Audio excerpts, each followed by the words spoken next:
Le 16 novembre dernier, la légende de la boxe Mike Tyson a disputé le dernier match de sa carrière à ses 58 ans. C'était contre le YouTuber Jake Paul. Malgré un combat acharné, la décision du jury est unanime. Jake Paul a gagné ce combat. Maintenant que notre cher Tyson est à la retraite, on revient sur sa carrière. Mike Tyson, c'est une légende vivante de la boxe, mais aussi un mec avec une vie totalement dingue, sur et en dehors du ring. Il est né le 30 juin 1966 à Brooklyn, New York. Il a grandi dans un quartier chaud, et c'est là qu'il a forgé son caractère de battant. Très vite, il devient une machine à cogner et s'impose comme l'un des plus grands poids lourds de l'histoire. À seulement 20 ans, 4 mois et 23 jours, il explose tous les records en devenant le plus jeune champion du monde des poids lourds en battant Trevor Berbick. À partir de là, c'est une vraie fusée. Il enchaîne 19 victoires d'affilée, toutes avant la limite, dont 12 dès la première reprise. Pas pour rien qu'on l'appelle Iron Mike ou Kid Dynamite. En 1986, il décroche son premier titre avec le WBC, puis ajoute les ceintures WBA et IBF en 1987. Il est alors le roi incontesté de la catégorie. Mais voilà, même les plus grands tombent. En 1990, il se fait surprendre par Buster Douglas, un gars qu'on voyait pourtant perdant d'avance. La vie de Tyson, c'est pas que des uppercuts et des KO, c'est aussi des scandales.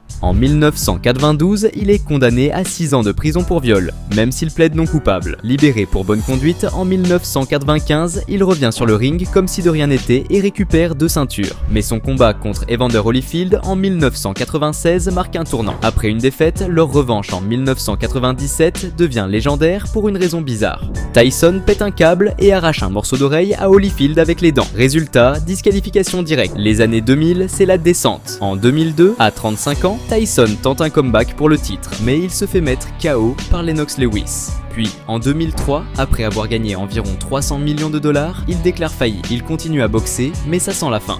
Contre Clifford Etienne en 2003, il brille encore avec un KO éclair en moins d'une minute. Après, ça se gâte. En 2004, face à Danny Williams, il perd après s'être blessé au genou en plein combat. Pour ne rien arranger, il avoue avoir consommé de la drogue en préparation. Et en 2005, contre Kevin McBride, c'est le coup de grâce. À 39 ans, fatigué, essoufflé et dépassé, il abandonne au 7e round. Tyson comprend que c'est fini. Après ça, il raccroche les gants pour de bon et fait des exhibitions pour rembourser ses dettes. Malgré tout, son nom reste gravé dans l'histoire. Tyson, c'est un mélange explosif de talent brut, de scandale et d'un destin hors du commun. Un vrai phénomène dans tous les sens du terme.